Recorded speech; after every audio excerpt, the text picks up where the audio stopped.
أعوذ بالله من الشيطان الرجيم بسم الله الرحمن الرحيم ألف لام را كتاب أنزلناه إليك لتخرج الناس من الظلمات إلى النور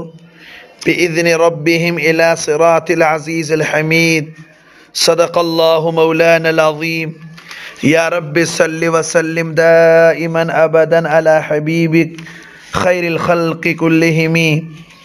سورہ ابراہیم کی ابتدا قرآن مجید کے نزول کا مقصد بتلانے سے ہوئی کہ قرآن مجید لوگوں کو کفر و شرک کی ظلمت سے نکال کر حق کی روشنی کی طرف لانے کے لیے نازل کیا گیا ہے۔ پھر نعوذ باللہ جو لوگ اس قرآن مجید کا انکار کریں انہیں عذاب شدید کی وعید سنائی گئی۔ پھر قرآن مجید کا عربی زبان میں نازل ہونا اس کی وجہ بتائی، چونکہ ہر رسول کو رب العالمین نے اسی کی قومی زبان میں پیغام دے کر اسی کی ہی قوم کی طرف مبعوث فرمایا تاکہ رب العالمین کی شریعت اللہ رب العالمین کے احکامات کو خوب واضح کر سکیں۔ تو اسی ترتیب پر پیغمبر علیہ السلام کے مخاطبین اول قریش مکہ تھے، ان کی عربی زبان تھی۔ پھر فرمایا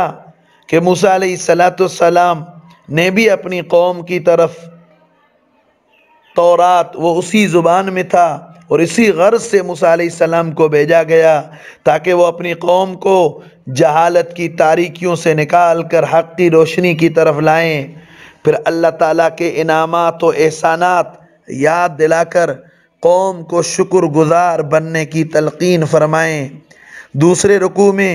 موسیٰ علیہ السلام کی وساطت سے ایک قانون خداوندی بتلانے کا ذکر ہوا کہ تم اللہ تعالیٰ کی نعمتوں کا شکر کرو گے، لئن شکرتم لازیدنکم، تو تمہاری نعمتوں میں زیادہ ترقی ہوگی، اور اگر تم نے نعوذ باللہ نعمتوں کی ناشکری کی تو اللہ کا عذاب بڑا سخت ہے۔ پھر موسیٰ علیہ السلام نے رب العالمین کا بے نیاز ہونا بیان فرمایا کہ اگر تم سارے دنیا والے کفر و شرک کرو، ناشکری کرو، تو بھی خدا کی خدائی میں کوئی فرق نہیں آتا۔ پھر مکہ المکرمہ کے کفار کو عبرت دلانے کے لیے گزشتہ قوموں کی نافرمانیوں کا تذکرہ فرمایا اور انبیاء علیہ السلام کے ساتھ انہوں نے کیسا سلوک کیا، پھر وہ کیسے تباہ و برباد ہوئے، اور رسولوں نے کس طرح صبر و استقلال کے ساتھ تبلیغ کے کام کو انجام دیا، قوم کی ایذاؤں پر صبر کیا، اللہ کی ذات پر بھروسہ کیا۔ تیسرے رکوع میں مزید اس موضوع کو تاکید کے ساتھ بیان کیا گیا کہ کس طرح گزشتہ قوموں نے دنیوی طاقت کے نشے میں آ کر اپنے رسولوں کو کیسے دھمکیاں دیں کہ ہم نعوذ باللہ تمہیں اپنی زمین سے نکال دیں گے۔ اللہ تعالیٰ کی طرف سے اپنے رسولوں کو تسلی دی گئی کہ ان ظالموں کو ہم ہلاک کر کے اپنے فرما برداروں سے زمین کو آباد کریں گے۔ پھر کفار کو دنیا ہی میں عذاب الہی سے ہلاک کیا گیا اور آخرت میں ان کے لیے سزائے جہنم ہے، جہاں طرح طرح کے سخت عذاب ہوں گے۔ ان کو پانی کا ایک گھونٹ تک میسر نہیں ہوگا بلکہ زخموں کی پیپ اور کھولتا ہوا پانی پلایا جائے گا۔ فرماتے ہیں پھر ان کے اعمال کا برباد ہونا، اور اس کو اس طرح بیان فرمایا کہ ان کے اعمال آخرت میں اس طرح برباد ہوں گے جیسے تیز آندھی راکھ کو اڑا کر لے جائے، پتہ نہ چلے کہ راکھ کہاں اڑ گئی۔ پھر فرمایا کہ اللہ تعالیٰ اگر چاہے تو ان کو فنا کر کے ان کی جگہ ایک نئی مخلوق پیدا کر دے۔ پھر فرمایا یہی کفار قیامت میں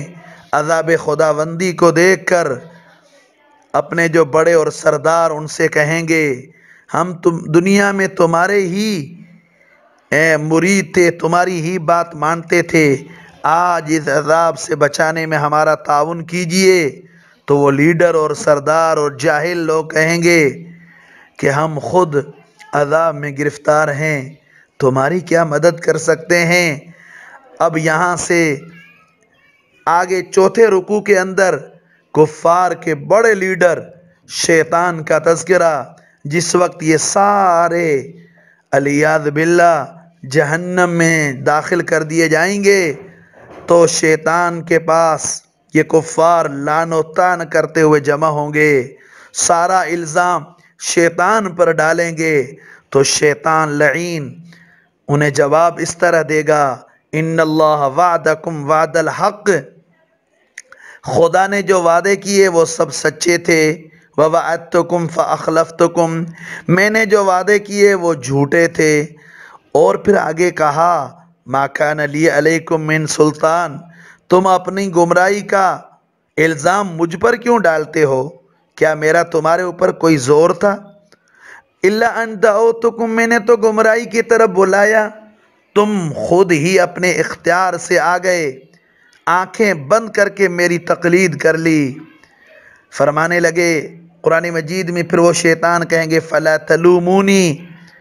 مجھے ملامت کیوں کرتے ہو، لومو انفسکم، اپنے اوپر ملامت کرو۔ بہرحال آگے کہیں گے کہ نہ میں تمہاری مدد کر سکتا ہوں نہ تم میری مدد کر سکتے ہو، اب تو ظالموں کے لیے عذاب ہی عذاب ہے۔ اور فرمایا اس کے برخلاف جنہوں نے ایمان لا کر اعمال صالحہ کیے، ان کو جنت کے باغات میں داخل کیا جائے گا، وہاں وہ ہمیشہ ہمیشہ رہیں گے۔ پھر آگے مثل کلمۃ طیبہ، کلمہ توحید کی مثال ایک ایسے زبردست درخت سے دی گئی جس کی جڑیں بھی پائیدار ہیں، اس کی شاخیں بھی آسمان کی طرف اونچائی میں جا رہی ہیں، پھل دینے میں بھی ماشاءاللہ بہترین ہے۔ فرما رہے اسی طرح کلمہ طیبہ اپنی ذات سے نہایت پائیدار اور مضبوط ہے، کوئی دلائل اسے نعوذ باللہ جھوٹا نہیں کر سکتے، اور رفعت شان کے اعتبار سے اتنا بڑا کہ اس سے بڑھ کر کوئی کلمہ نہیں، اور اپنے ماننے والوں کو ہر وقت نفع پہنچاتا ہے۔ پھر آگے فرمایا کہ کلمہ خبیثہ یعنی کفر کا کلمہ، وہ تو ایک برے درخت کی طرح ہے جو نہایت بدبودار بھی ہے، بے ذائقہ بھی ہے اور قابل نفرت ہے، جسے زمین میں کوئی جماؤ نہیں۔ فرماتے ہیں اسی طرح کلمہ کفر بھی سخت قابل نفرت اور تکلیف دہ ہے۔ پھر آگے بتایا کہ کلمہ ایمان کی برکت سے ایمان والوں کو اللہ تعالیٰ دونوں جہانوں میں ثابت قدمی نصیب فرمائیں گے، اور کلمہ خبیثہ کے بدولت ظالم گمراہی اور ضلالت میں گرفتار رہیں گے۔ پانچویں رکوع میں یہ فرمایا کہ نعمت خداوندی کی ناقدری نہ کرو، اور ایمان کی ناقدری کر کے کفر کو اختیار کرنا جس کا نتیجہ جہنم ہوگا، بری رہنے کی جگہ ہے۔ پھر ایمان والوں کو پیغام خداوندی دیا گیا، تم وقت کی قدر کرو، کفار کی طرح آخرت سے شتر بے مہار ہو کر اپنا نقصان نہ کرو، عبادت جانی و مالی جتنی بھی ہو سکتی ہے خوب کر لو، رب العالمین کے عام احسانات اور انعامات پر نظر رکھو کہ زمین و آسمان کا پیدا کرنا، آسمان سے پانی کا برسانا، پانی سے طرح طرح کے پھل فروٹ نکالنا،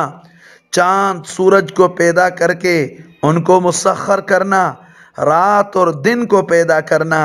تاکہ انسان کے کاروبار راحت اور آرام کا پوری رعایت ہو۔ فرمایا پھر